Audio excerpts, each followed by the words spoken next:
All right. Hey, everybody. Welcome. How are we doing? What's going on? All Awesome. right. Well, if you are, I'm assuming we're live now. If you are just joining us, my name is Macho Dan, or Macho, whatever you want to call it. This is the first episode of our new show, Breaking Rad. So, welcome, everybody. It's going to be a good time. We got 4 people clapping, and that's the 4 people involved. So, this show is going to be a little bit different, I hope, than a lot of shows that you're used to. A lot of times you're going to get creator spotlights or indie comics related streams where we're talking about the politics, and you're not going to get any of that. So if that's what you're looking for, just keep scrolling, swipe left. The show tonight is going to be, we're aiming for fun. So what we're going to do is every single week we're going to have a topic that we're going to report on, either one of us or a number of us. This week, I'm going to start off the very first episode of Breaking Rad by talking about an episode that I've entitled Stealing the Duck. And it is all about how Steve Gerber, who invented Howard the Duck, gave it to Marvel, got upset with how he was treated, and stole him back, which is pretty cool. So it's an interesting story. Enough about that. I would like to introduce the panel that's going to be with me. If you guys will say hi one at a time, let's go ahead and we'll start it off with Mr. Marky Mark, 6 a.m. Comics. Hey, Go what's ahead going and on? introduce yourself, my friend. Yeah, I am Mark Marianelli at 6 a.m. Comics. I'm the guy that does all the silly comic collages, Comicsgate collages on Twitter. And yeah, this is my first real live stream. Well, second, I guess. And so hopefully I won't screw it up too bad. That's all I got. Welcome. Yes, welcome. Thank you. Thank you. All right. Sorry. Next we got we'll go with our man with the all the writing skills, Mr. Cal Jameson. Go ahead and introduce yourself, my friend.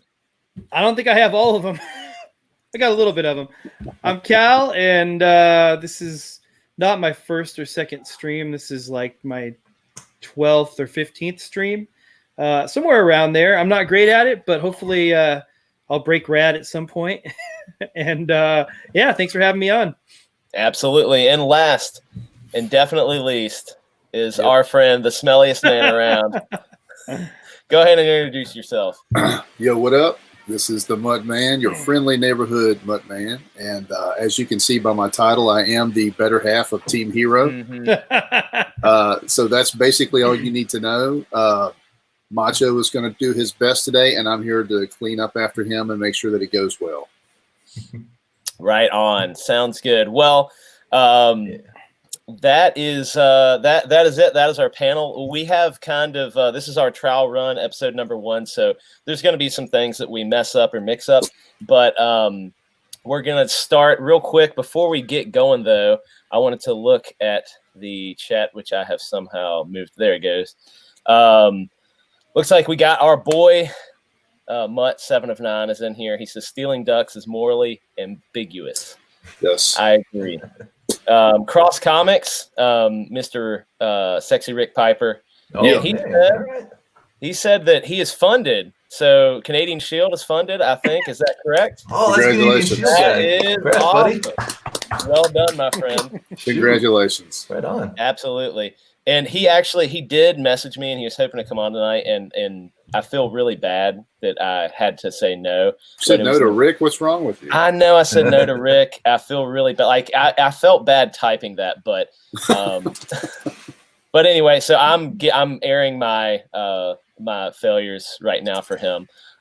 We appreciate you, Rick. I love you, man. I'm really happy that you got funded. We got El Guapo in here too. What up, Caesar? And we got Mikey Woods. He says, "Hail, Cal Jameson. Good to see you, brother." What up? Hey, what's up? Welcome. So yeah, we got a bunch of good folks in here now in the chat. If you guys have things to say, please comment. We'll get to them as soon as we can. We're just going to keep it fun and light and just free of any sort of drama or anything. So anyway, without further ado, I'm going to get started on my report. Once again, I'm talking about Steve Gerber, and he is the creator of Howard the Duck. If you've heard the story, it's really good. If you haven't, kind of just really just buckle up, like hold on to your butts. This is a good one. All right. So I'm just going to jump right in. Steve Gerber. So if you don't know Steve Gerber, he created Howard the Duck. He also created Destroyer Duck. He had a thing for ducks. I don't know. And he was an advertising guy. And so Steve, he hated advertising. He hated his job. And he decided, well, he knew this guy named Roy Thomas, right? Editor at Marvel at the time. So he calls Roy and he says, Roy, this job is killing me. I need to get out of advertising. Is there anything, like, I'll take anything. Give me a gig writing at Marvel. And I guess he could write because Roy Thomas gave him a job. And he put him onto, he's like, let's try out this comic called Adventures into Fear. All right. And you get to write about Man-Thing. Cool. Man-Thing. Everybody know Man-Thing. He's a big, gross swamp man, kind of a copy of Swamp Thing, except he's kind of like a cross between Swamp Thing and the turd monster from Dogma. That's the way I wrote it in my report here. He's a gross, stinky guy, comes out of the swamp, and he is like if you're afraid of him, his power is that he can kind of sense fear. And if you're afraid of him because you've done something wrong and he touches you, you basically boil into a puddle of like human goo. You're like fall apart. So that's Swamp Thing's kind of his Man-Thing. Man-Thing. Sorry, Man-Thing's his. Does he need to sense fear? That seems like a silly power when you're a big green monster. Yeah, I feel like I feel that's a given. Like I sense fear. Right. I thought about that. Like, who's gonna like see him and be like not afraid of a gross swamp monster? Like, you've seen Man-Thing. Actually, I need to pull up. Well, I'll do it here in a minute. I have some photos I'll share. And he looks kind of like an elephant, like plant elephant mixture. Like I said, turd monster from Dogma and Swamp Thing. You mix them up. That's about what he looks like. The engineer from Alien, the engineer dudes from Prometheus. Get that big. Yes. That yeah, thing. with the big honker, man. Yeah. On the that was Jack Kirby's. Like they got that from Jack Kirby on Did they really? Eternals Eternals issue 1. If you look at it, the space jockey's totally in that. That's 100%. No way. That was before Alien? Yeah, I think so. Oh. Pretty sure. Well, I think that is derived from that anyway. I could be wrong. Somebody will tell me. Somebody will surely tell me if I'm. And now Marvel owns the whole Fox. They own it all came together. All of it. Shadowing. Go ahead. I was gonna say the thing about Man-Thing that's cool is that it really sets him apart just visually from Swamp Thing is that he's got like parts of skeleton like embedded in him. Yeah, it's really a creepy vibe. Yeah, everybody would be terrified. Why is his power that he hurts people that are terrified? Well, I think he's kind of one of those anti-hero types, right? So like it's not just so that he can destroy things. It's so that bad guys who have a sense of guilt and fear will be destroyed by him. Does he sense the guilt too? I think that he I think the thing about him is he senses fear from people who enter where he is, and usually they're bad guys in his comics. So there is bad guys. I'm glad you said that. So I'm going to continue on, but the idea is that like Man-Thing lives in this swamp, and it's like he's like in the Everglades in Florida.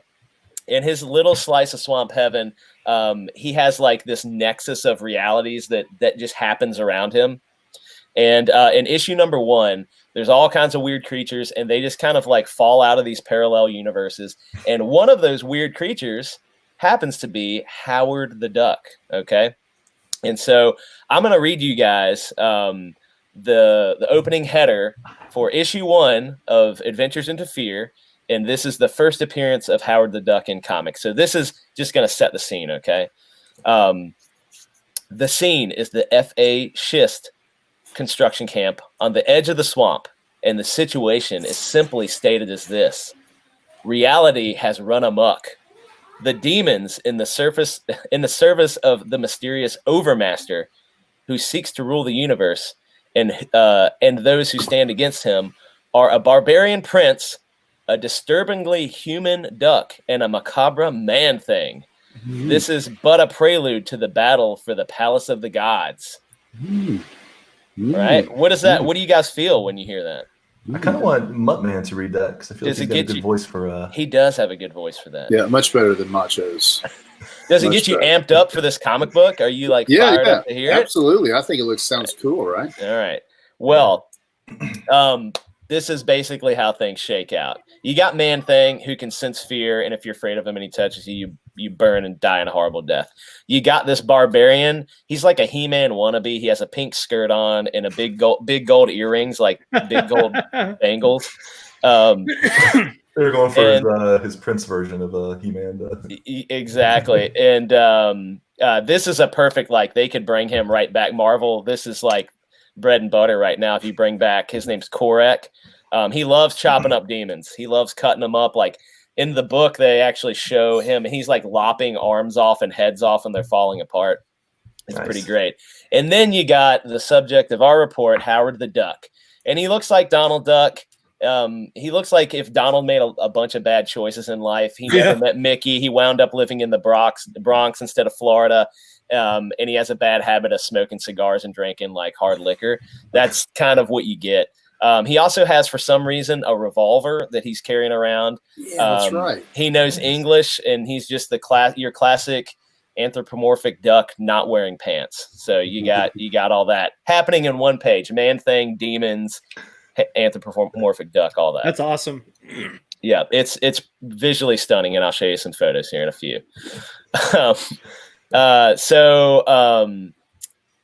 Yeah, Steve decided when he was writing Howard, he's going to give the art to a guy named Val Merrick, and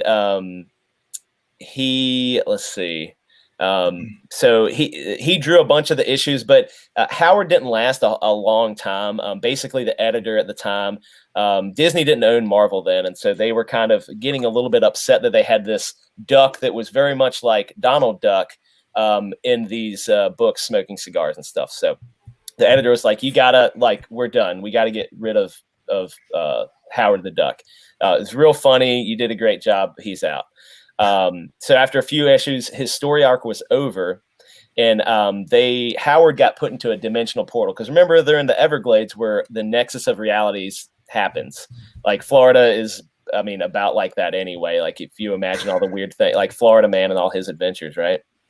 So, so they send Howard through this dimensional portal into the incredible Cleveland, Ohio. That's where Howard lands. Fate worse than death. Yeah, exactly. And it's funny that, like, after that, fans started realizing that Howard wasn't in the book anymore, and they were very upset to find out that he was no longer featured as a character in the book. So Marvel editors decided to put him in a backup story and it was a new giant-sized Man Thing. And I think it might have been it was like the second half of the book, Howard showed up. So the story picks up there. And once again, Howard has arrived in Cleveland, Ohio. And it's a mystical land full of new adventures and strip clubs for Howard to go to and all kinds of things for him to get involved with. So hold up, how were they able to do this again if Disney was breathing down their neck the first time? I don't think that Disney was initially very vocal. They're just they kind of probably put out hey, you need to, this is real close to our thing. But there are so many fans that wanted it back. This is just from what I was reading. So many fans wanted to see Howard again that they were like, okay, we'll just take a chance and we'll put him in Cleveland, Ohio. So he's very far away from Florida. He's a different guy. He's not Donald the Duck. And they were making money on selling the comics, so they wanted to keep it rolling. So it's pretty funny. So they let me pick up where I left off here. Actually, let me quickly check. Disney took away that cigar now, didn't they? What's that? Oh yeah, he had to put his cigar away for a little bit, but it's probably gone for good now, or isn't Disney all? They don't. Oh no, Howard is. You would not believe how much Howard stuff is out there. Really? Yeah. Oh yeah. He's still smoking cigars and stuff. I thought he's still smoking cigars, and he's still I guess I haven't read all the new stuff, but I did do some research for this on some of the new Howard. He's still just like a grumpy duck wearing a suit. He does have pants now, though. So which is kind of lame if you ask me. But let's PC see. culture. Dang PC. I have to put pants on the duck. Yeah, after let's see, I'm gonna pick back up. He arrived back in Cleveland, Ohio. Oh man, where did I messed my little report here up? Yeah, so the story picks up. He's in the mystical land of Cleveland. Steve decided he was going to shoot for the moon.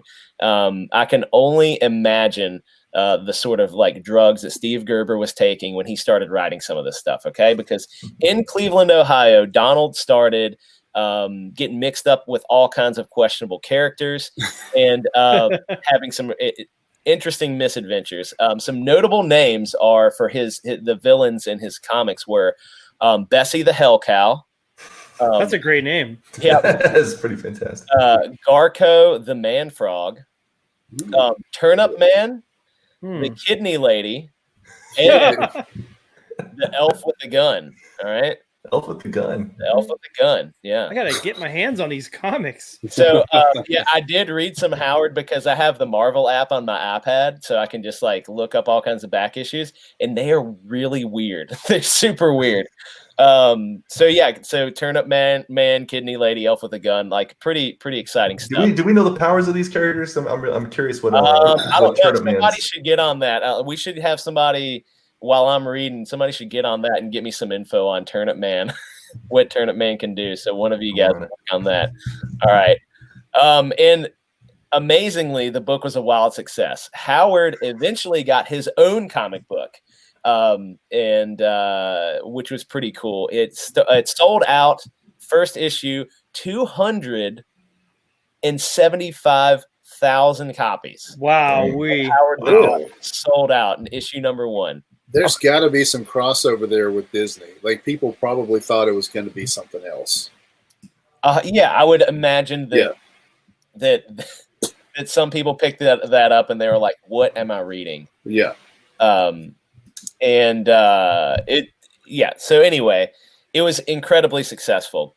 The success caused a lot of spinoffs and strange stories. Howard the Duck even campaigned for president of the United States at one time in 1976. But let me make it clear that he campaigned in the comic, not in real life. However, that did not stop thousands of people writing in his name, Howard the Duck, for their official vote. Wow. Which is pretty fun. I think it was like 11,000 votes or something were for Howard the Duck. That's phenomenal. Like a lot of 11,000 votes. Wow. Isn't that crazy? I looked up Turnip Man's powers, not to be too interrupty. As the space turnip, Winslow, his name's Winslow, could fly, levitate objects the size of a bus, generate background music, and fire destructive energy blasts. Background music. I guess his last name is Felch. Possessed telepathic powers and could merge with another being in a form of symbiosis. Winslow, as a security guard, presumably possessed at least minimal training in hand-to-hand combat and use of a firearm. It's like they had a hat full of powers, just like, you know. He can merge with people. He can make background music. The background music is incredible. That's like the next time one of those silly things comes on, like Twitter, and it's what if you could have one superpower, what would it be? Create my own background music. 100%. 100%. Okay, tagging on to that, I looked up Kidney Lady. She's literally just a lady who's afraid that there's like an intergalactic conspiracy to poison her kidneys. So she just rides the bus. She just rides the bus all the time, trying to protect her kidneys. That's her thing. Why did they do Guardians of the Galaxy? This was like ripe. I know, right? Volume 3 is still going to come out. You never know. So, I got Elf with a Gun. Elf with a Gun. All right, so if this superpower doesn't involve guns, I'm going to crack up. So his name is actually Melf, M-E-L, and he is the original Elf with a Gun. There's another Elf with a Gun. Oh, it's a legacy character. Yeah, the original Elf with a Gun's name was Ralph. They really. Was his name Ralph with a gun? Well, his name is Ralph. He's an elf with a gun, and he apparently just killed random people for no reason. He was a superhero? He is not a He's a superhero. villain. He is a 100%. Oh, he's a villain. Oh, Yeah, right. yeah.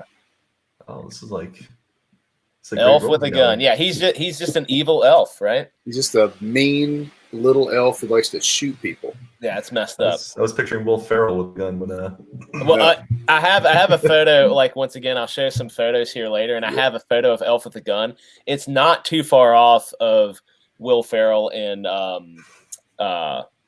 what's it called? Elf. All right. Hey, puppy. Yep, is King in here? Can you see him? What's up, King? He What's just up, wants boy? attention right now. I know. Big stinky dog. All right, so eventually now, for real, Disney catches wind and they're like upset. Like Howard the Duck is not cool with them. The kids are picking up this comic book and they're like, it's Donald Duck. And no, it's not Donald Duck. Howard the Duck was a comic that was designed for adults. Right. And Howard is he has a human woman as his girlfriend. He would often deal with like existential crises and questionable moral choices in his everyday life. And so kids it's not good for their little brains to read stuff like that. So Right. Disney actually sent over an entire character sheet and they're like, listen, this is a list of changes we need to be made. Howard needs to you're changing the color of this. He has to wear pants. He has to all these things, or you're going to get sued. And Disney then was still a powerhouse, not as big as they are now, not like one of our overlords as they are now, but they're still a powerhouse. And so by Did we lose Mutt? Oh, we did. Did we? Hold on, I got him. There he is. There we go. Sorry. Mikey Woods wrote, Gary Nerdrotic still votes Howard since his vote doesn't count as a recovery. I didn't know. I love Nerdrotic. Who else do we got? Oh, yeah. And Daffy is greater than Howard, who's greater than Donald, is what Sepp says. I'm good with that. Yeah, I'm okay with that, too. Yeah. Me too. By 1976, Howard had his own comic, a newspaper strip, and everything was going amazing for him until about 78, when Gerber took issue with the way the comic strip that was put into newspapers, how the teams were being paid. And it was taking them like 3 to 4 months or something to get paychecks, and they didn't really make a whole lot. They weren't, paid well for each issue or each strip they're putting out. And so he was like, Steve for some reason got upset because I guess his name was attached to it because it was Howard. And he threatened to leave and take his beloved Howard with him. And Marvel said, well, too bad. We own him. You can't take him. Steve said, well, you don't own me. And he stormed out of the office and tried to burn down the building. He set a fire in a dumpster. What?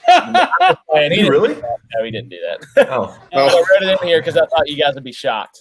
So he just kind of kicked the table and walked out then? Yeah, he probably just fine then, and he's left. Stubbed his toe. I also wrote he stole a bunch of office supplies, but he did. He was a good boy. He's a good guy. So since Gerber thought that he owned the rights to Howard and he could not take his creation wherever he wanted to, he was going to figure out a way to get him back.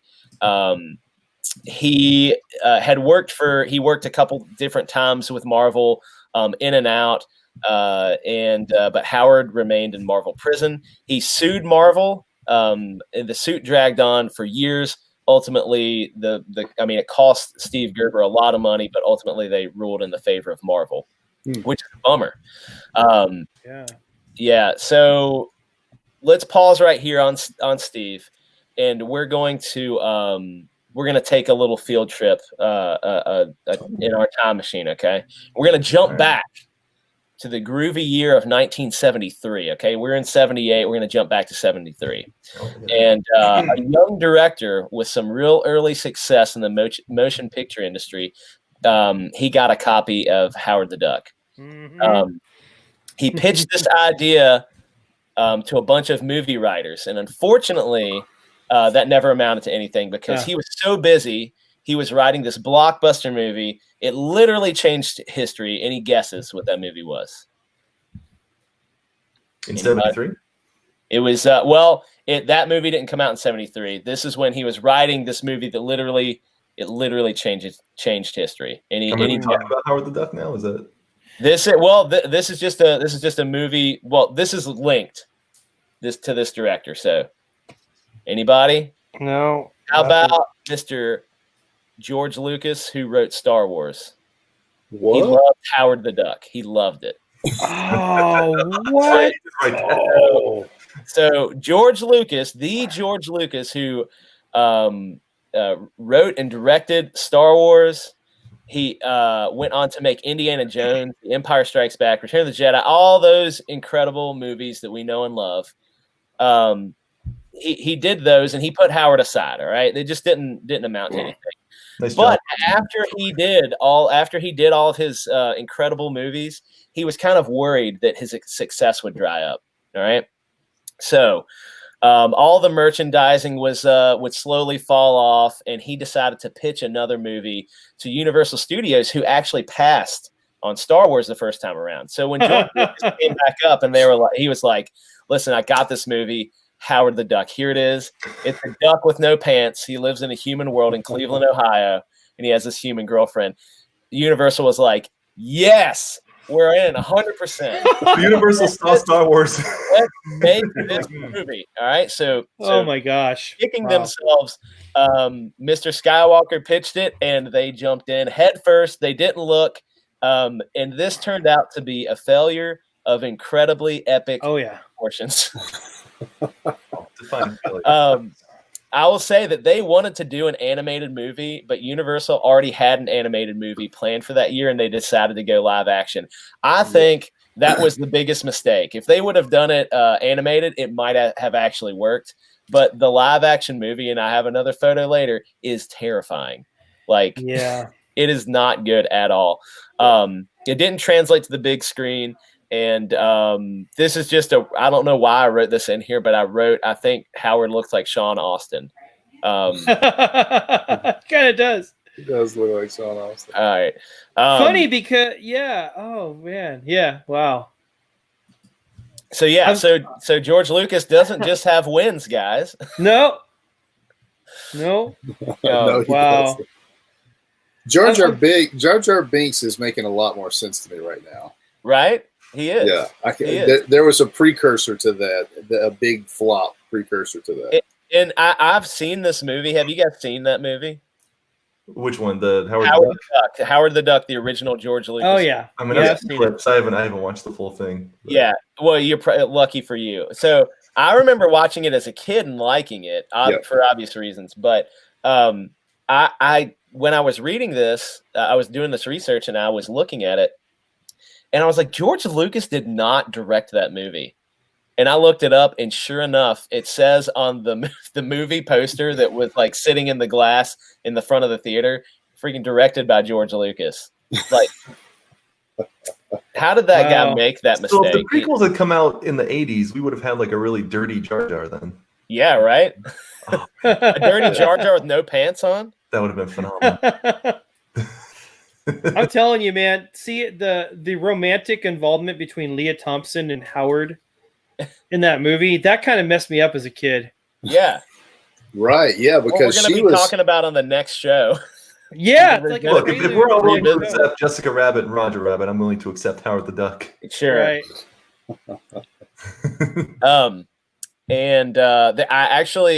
I was starting to, while I was doing this research, I was looking up photos, and I found a picture of Marty McFly beside his mom in the original Back to the Future, who is the actress who was with Howard on screen. Yeah. And so I started writing this messed up fan theory, but it ultimately didn't pan out. It just didn't work. So. Man, that's too bad. My fan theory didn't work out. So maybe I'll revisit that later. So now, if that wasn't crazy enough, this is where things really, really take a turn. So hold on to your butts. That's my favorite. That's my favorite quote from Jurassic Park. Or someone else. All right. So Steve has gone back and forth with Marvel at this point for years. He worked with many of the greats in the comic industry, including the incredible Mutt's favorite artist ever, Jack Kirby, the king. Yeah. Nothing with Marvel ever stuck, and he was never able to secure the rights to Howard. And so this is where Steve has taken his own destiny into his own hands. In 1996, this is years later. So we were in 78 when we left off and did this little George Lucas time trip, right? So in 1996, Steve's gone back and forth with Marvel. He can never get Howard back. But Marvel decided it was going to take its most popular character ever. Any guesses? Any guesses? America? What's that? Spider-Man? Spider-Man, yeah. I was waiting for you guys to guess Shatterstar or Cable, but nobody. I can't believe you guys didn't guess that. I'm sorry. Warpath. No, it is Spider-Man for sure. And so they took Spider-Man and they teamed him up with a bunch of lesser-known characters, and they thought maybe this is going to help bump popularity. We can bring some characters back that have been kind of dormant for a while. We'll team him up. He'll go on an adventure every month. It's going to be great.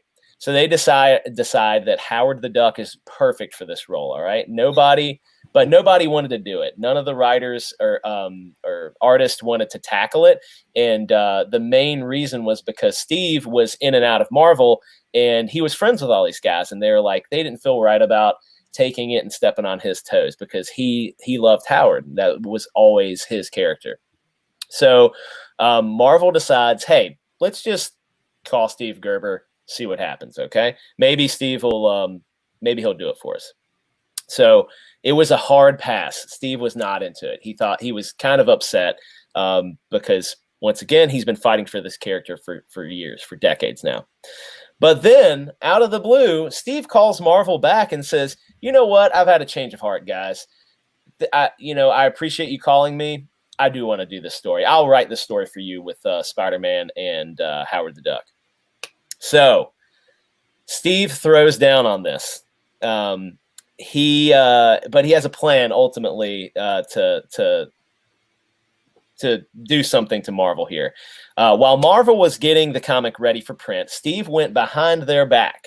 He had written it, that he handed everything off to the artist. The artist started doing his thing, and he went behind their back to Image Comics, and he talked to the then editor-in-chief, Eric, I'm a dog of a human Larson.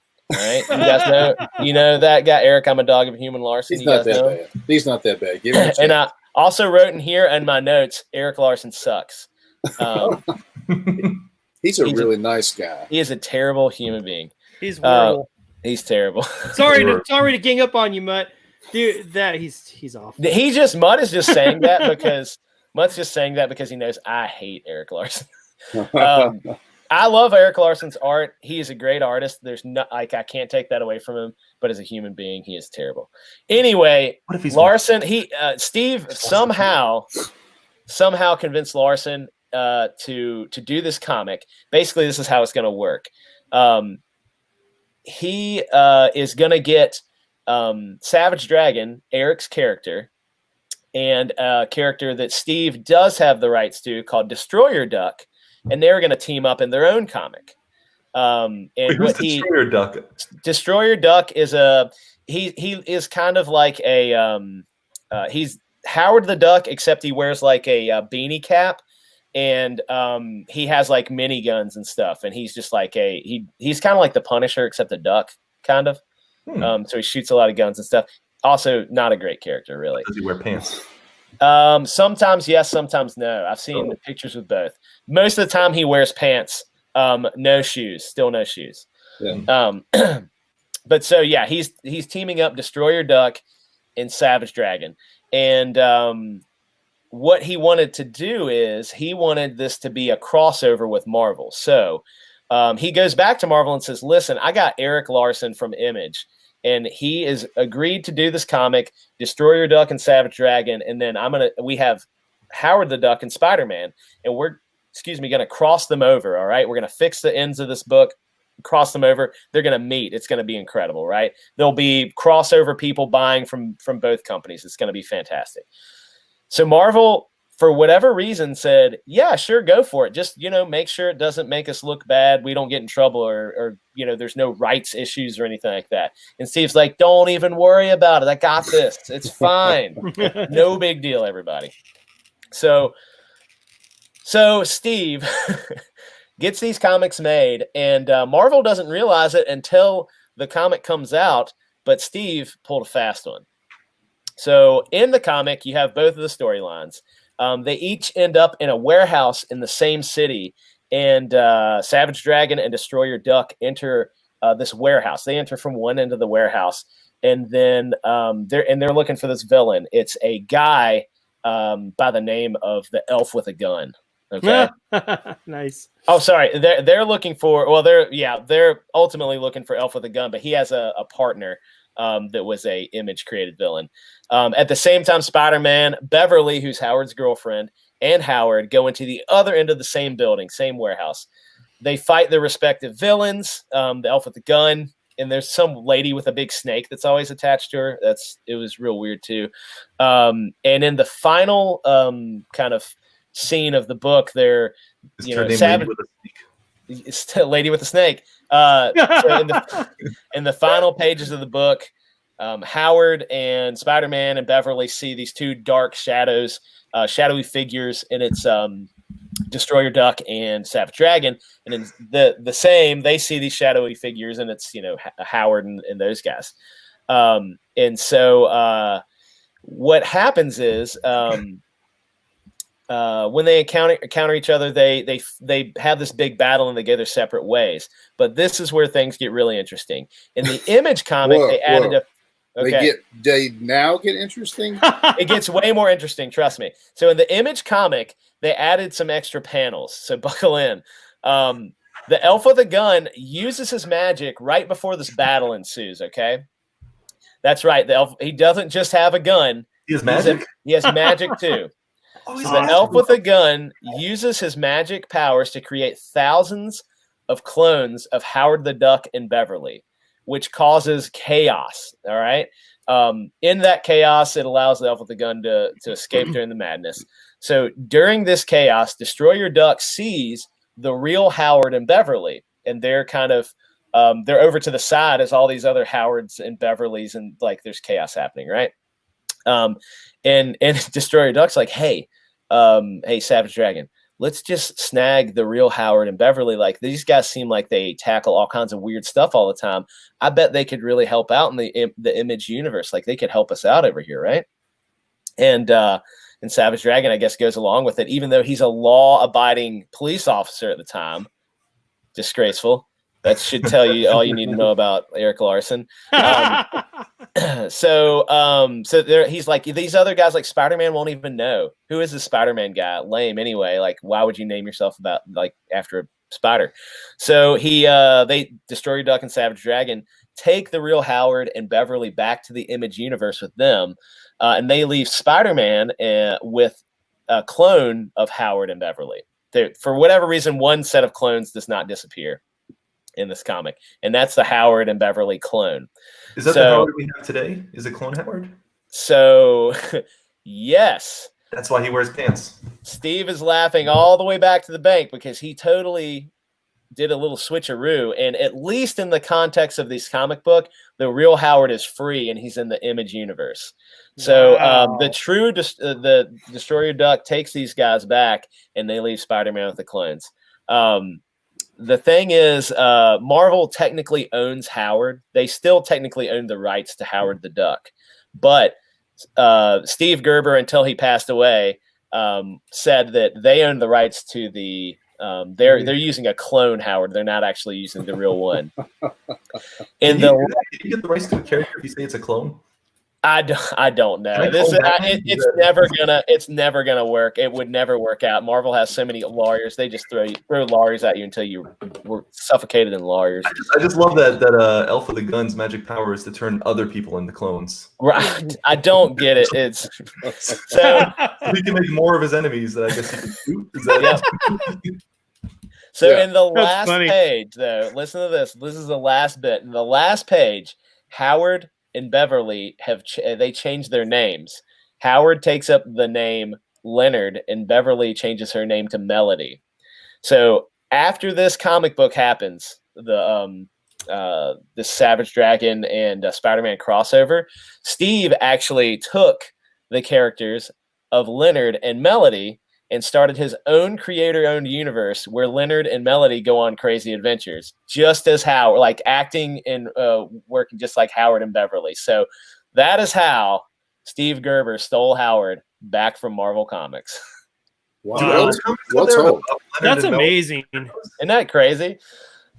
That's real life. That's something else, man. That is 100% legit real life. That's crazy, man. So Howard the Duck, the name and the clone is owned by Marvel, but Leonard, it's sort of like Witness Relocation. Yeah. The real character is owned by Steve Gerber's estate still, or Image Comics. That is a question I don't know the answer to. So I'm going to share my screen, and I'm going to take some. Oh man, fell into. All right, wait. Is my screen not sharing now? We just see you. All right. Why? Here we go. Buckle in, guys. Hang on to your butts. Going back in time again. All right. Here we go. So let me pull up. Can you guys see some pic? Can you see Sean Austin? Hold on. No. Can you see Sean Austin? No. I see Breaking Red.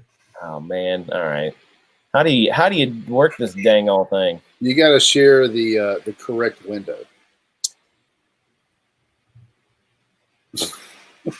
Oh, come on. Yeah. No. Still no. Did he dox himself? Probably.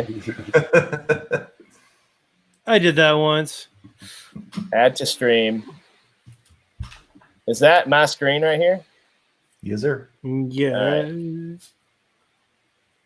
You see Sean Austin? Oh, there he is. All right. That's nice. All right, here we go. Too, ironically, yeah, we'll have to keep doing this. All right. Well, I'm gonna have to just keep suffering through this way.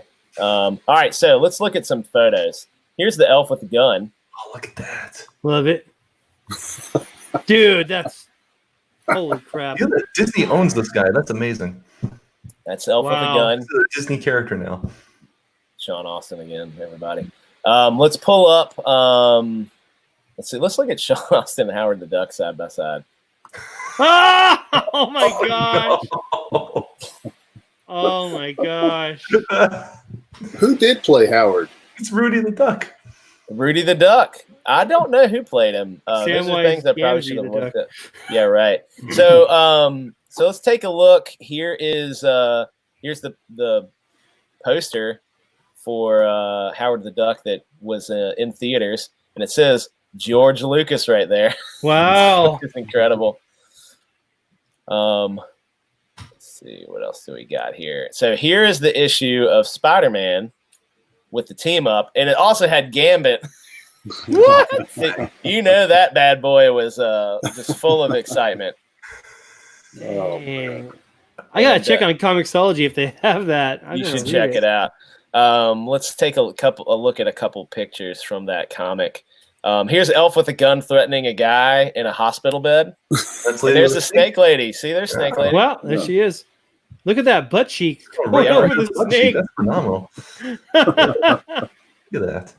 That's not correct. There's a lot of weird things going on there that aren't making a lot of sense. Yeah, right.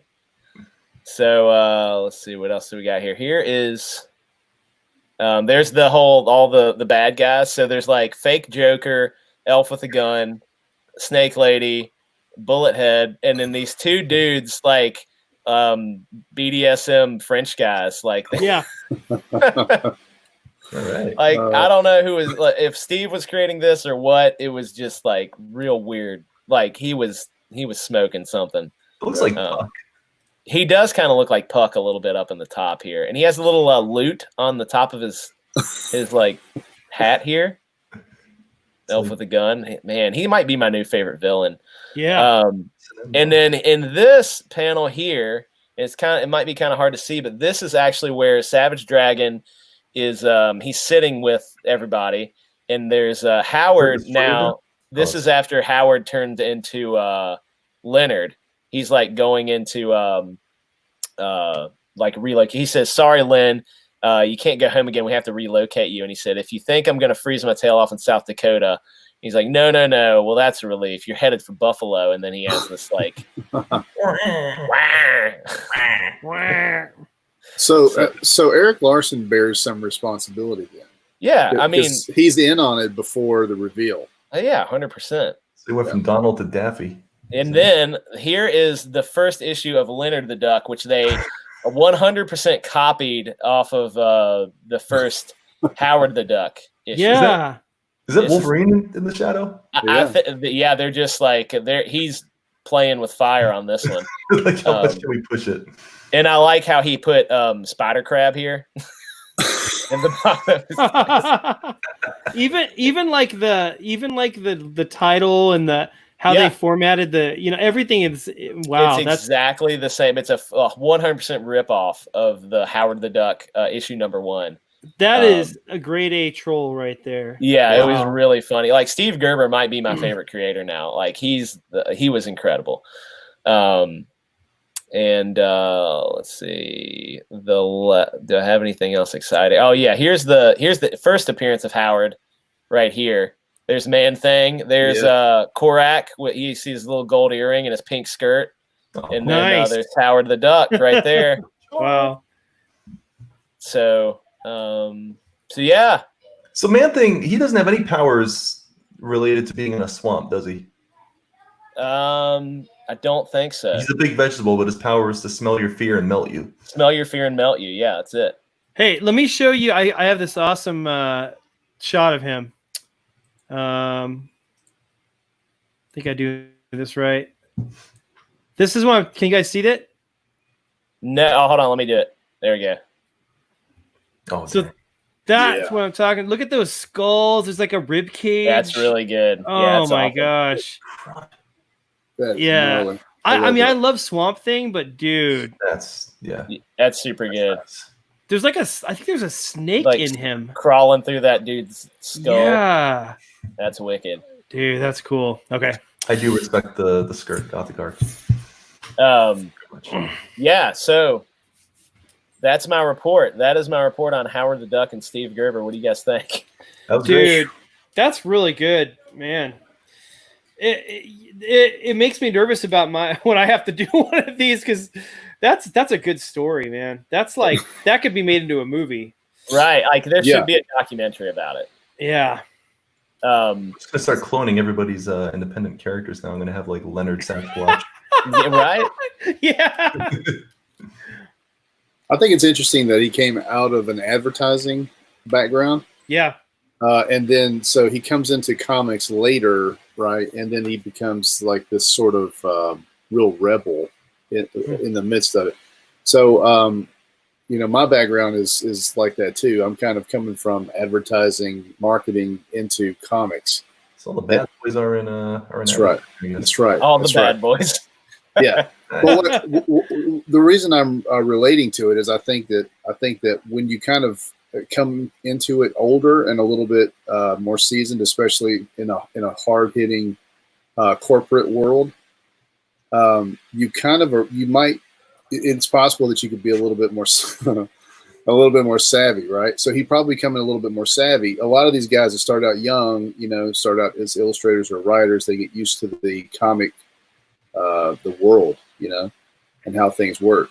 And these guys that come out of advertising where it's really, kill or be killed, you're living off the last thing you did literally yesterday. And here he comes in here, and I think he just had a little bit more moxie probably than they expected him to have. Yeah. It's such a cool story that he came out and he just hated. I love that he hated his job, and he's like, I'm just going to work for Marvel. I'm going to call Roy and just get a job at Marvel, and he did. He did it, and then he worked. I need a nice cushy job. Yeah, exactly. Not that Now easy you have to anymore. check at least like 3 marginalized people boxes to work at Marvel, I think, to get a new, at least, to start. Sure. What's up, comic book Bob? Yeah, comic book Hey, Bob. What's Bob. up? Yeah, we've got a few extra folks in the chat. You might want to give some shout outs real quick. Yeah, so I appreciate everybody listening to me while I was talking. Oh my gosh, there's so many things back here. Let's see what we got. Oh, Sean is in the chat. Goonies never say die. Don't be hating on hashtag Jar Jar. Yeah. Yeah, we got Mikey Woods in the chat. Yeah, Mikey. He's giving all love. That's good. We got Gothic Arch in the chat. Welcome. We've got Lee Johnson in the chat. And we also got Comic Book Bob came in. I think we mentioned it. Yep. And so I think that catches us up with who's joined us tonight. Yep. I was looking to see if I got any other interesting. Lee Johnson says 6 a.m. comics is the Howard. The Howard is the hero we deserve. He is. Let's see. Well, this story really makes me want to see a new, like they gave you a little Howard the Duck Easter egg in Guardians of the Galaxy. Yeah. Right. Yeah. So it makes me want to see something done with it. Like now that I know all the stuff, I want to see some kind of a really interesting sort of like comics lore Easter egg thrown in there. Yeah, I thought that Easter egg would be. I thought the Easter egg was going to be like a. I thought that was like a hey guys, we might do something with this character in the future, but I guess not. Just messing with us. Yeah. Maybe they will. You never know. And who knows? Maybe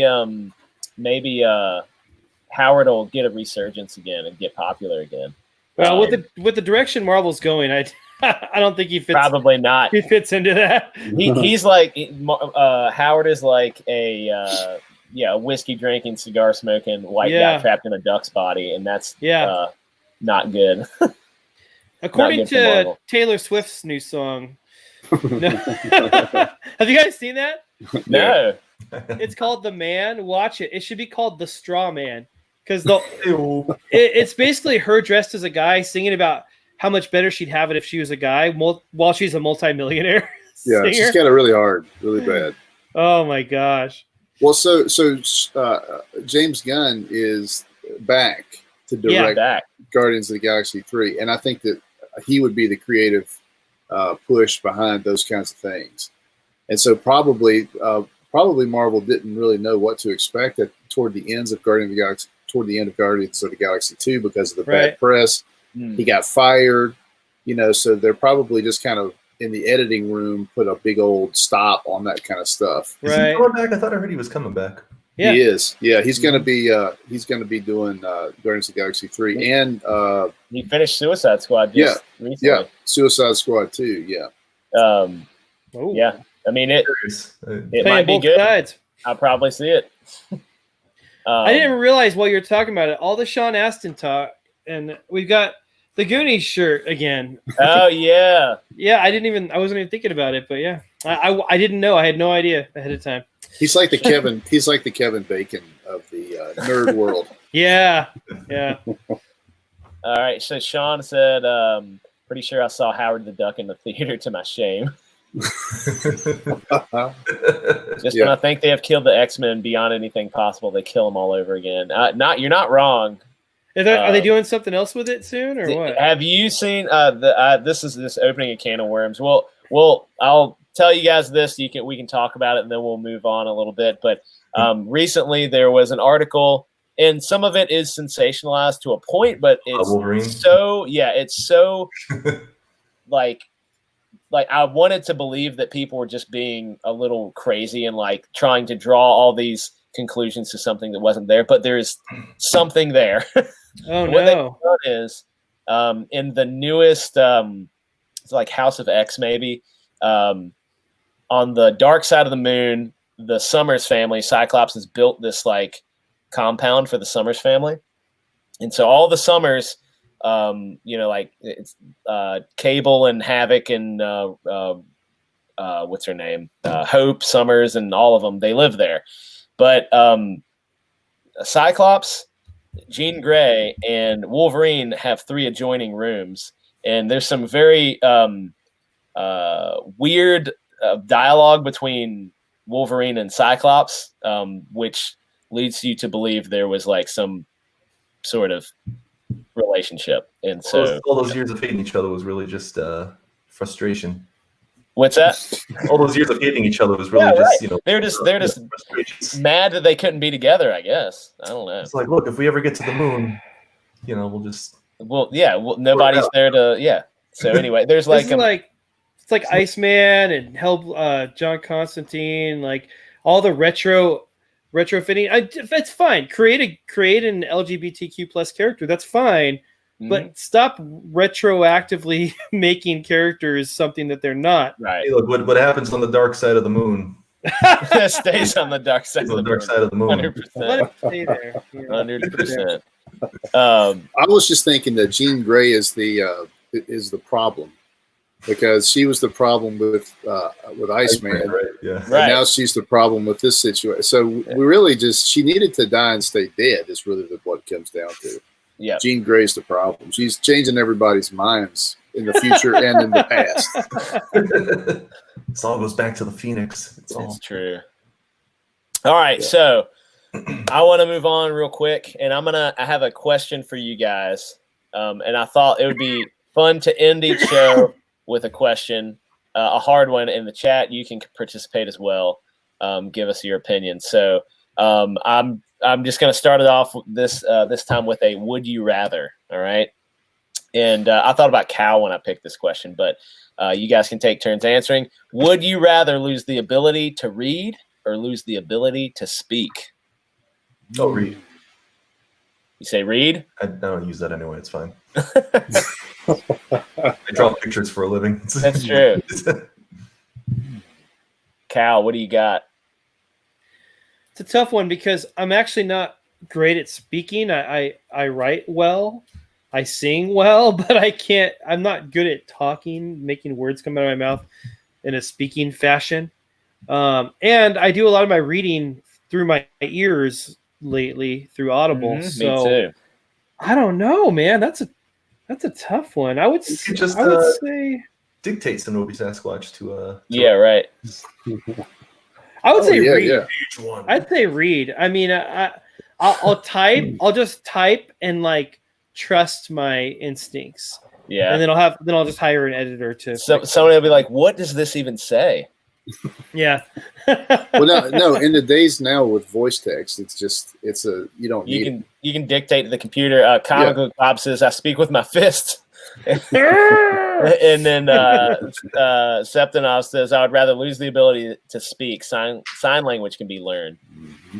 Yeah, that's a good point. What do you think, Mutt? What do you think, Mutt? I'm definitely giving up reading like that because I got to get on my soapbox. Hold on. Here we go. Go ahead. I got to stay on the soapbox and I got to tell people things. That's right. I got a lot of opinions, Macho. So I know. I have it ready whenever we need it. I can put this up here for you whenever we need it. You just print out your soapbox. We'll scroll it like Star Wars. Not soapbox. Yeah. I'd probably give up reading too. I feel like. Plus, I gotta yell at my kids. Like I gotta yell. Yeah, I gotta yell at them. Definitely. Do you read now, Macho? You listen to every book you've got, right? Yeah, I listen to everything. So, and that brings me to this, Cal. I started Odd Thomas. Oh, are you liking it so far? I'm on. Yeah, I like it a lot. I'm on like chapter 20, and this won't mean anything to anyone except for Cal. But so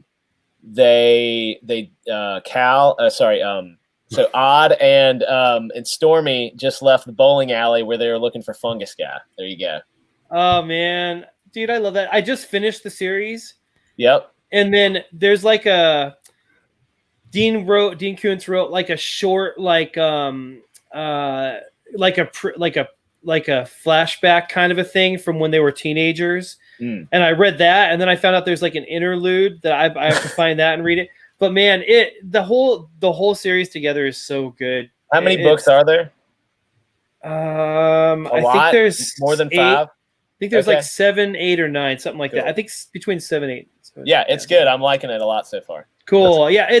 And the thing is, like, you know, I mean, if you're Christian people like we are, it's great. There's no dirtiness. There's very little like anything that's gonna, I want to say offend because that's like a stupid word, but there's not a ton of like cursing and stuff like that. I think Dean Koontz is Catholic, but like a serious or was before he passed. Now he's in heaven, but yeah, it's just like the books are so good, and it made me realize like I don't have to write the way that I think people want me to write. I can just write. If the story's good, it's going to stand on its own. You don't have to put a bunch of F-bombs in there to make it a good story, I don't think he has any. I think it's all, SH word or B word, something like that, but it's good stuff. It's clean. It's a good book. Have you ever read there's a book called it's by Patrick. It's The Name of the Wind. I forget, Rothfuss or something. Huh. It's called The Name of the Wind. It's an incredible book. Like you should put that on your list and listen I'll look to that it up one. right now. But so that book, it reminds me of it in a way that like the Odd Thomas book, he's doing a lot of things that are very like mundane to a point like there's some action, but it's not crazy action. That's kind of how that book is, but I listened to it and I could not get enough of that book. It's called The Name of the Wind. Cool. I found it. Yeah, you should 100% get that one. It's incredible. All right. Every time you say Odd Thomas, I think of Thomas the Train. So I'm Odd Thomas the Train. What the book is about. Moth. Cool. Well, it is officially 10:33. We made it to our hour. I hope you guys enjoyed my report on Howard the Duck. Everybody in the chat, I appreciate you guys being there and participating with us. Cal must have farted or something like that. There's a moth. I'm afraid it's going to go in my mouth. Is that a genuine fear? Yeah. That's just extra protein, man. They're a little What chalky. it's going to do when it goes in there? Lay moth eggs. Fine, whatever. I'll be macho, like Macho Dan. Right. I'll grab them out of the air and eat them. Just stick your tongue out. Show us how tough you are. Stick your tongue out and just hold it out there. Moth. There you go. Oh, there it is. There it is. All right. You know, your body has other holes, right? Oh, my ears are covered. That wouldn't be the one I was worried about. I actually have that fear of my son always knows the name, but like holes, like Oh yeah, like tripe or beehives, like anything like that just grosses me out. Like seeing a bunch of holes like that are all together. That's a real thing. My wife is with bumps. She doesn't like seeing bumps. Yeah, mine is the holes thing. And someone put on the internet like a Photoshop. Yeah. Someone put on the internet like a picture of like a Photoshop picture of like beehive style holes like on a human finger or something. I want to barf just thinking about it. I don't know where it comes from. Huh? You picture like little moths flying inside the hole. Oh my gosh! Why would you say that? Spiders are scary too. Dude, this is so weird. I have never heard of this in my life. Have you looked it up? If you're going to the bathroom and there's a moth in there, do you just like pinch it off or? Oh, I'm not that scared of moths. I don't know. I don't know. I thought it might go in my mouth. I don't know.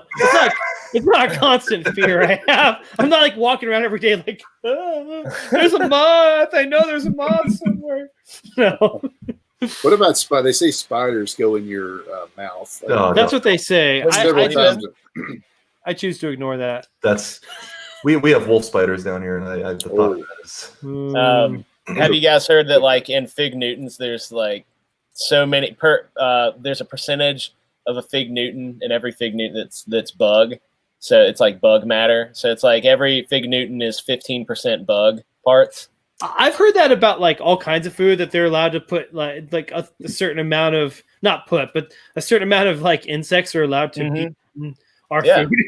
I'm like, no. Did you guys see Snowpiercer? That was like the plot of like big chunk of that movie was. Oh yeah, they did. They ate a lot of bugs. Which one? Snowpiercer.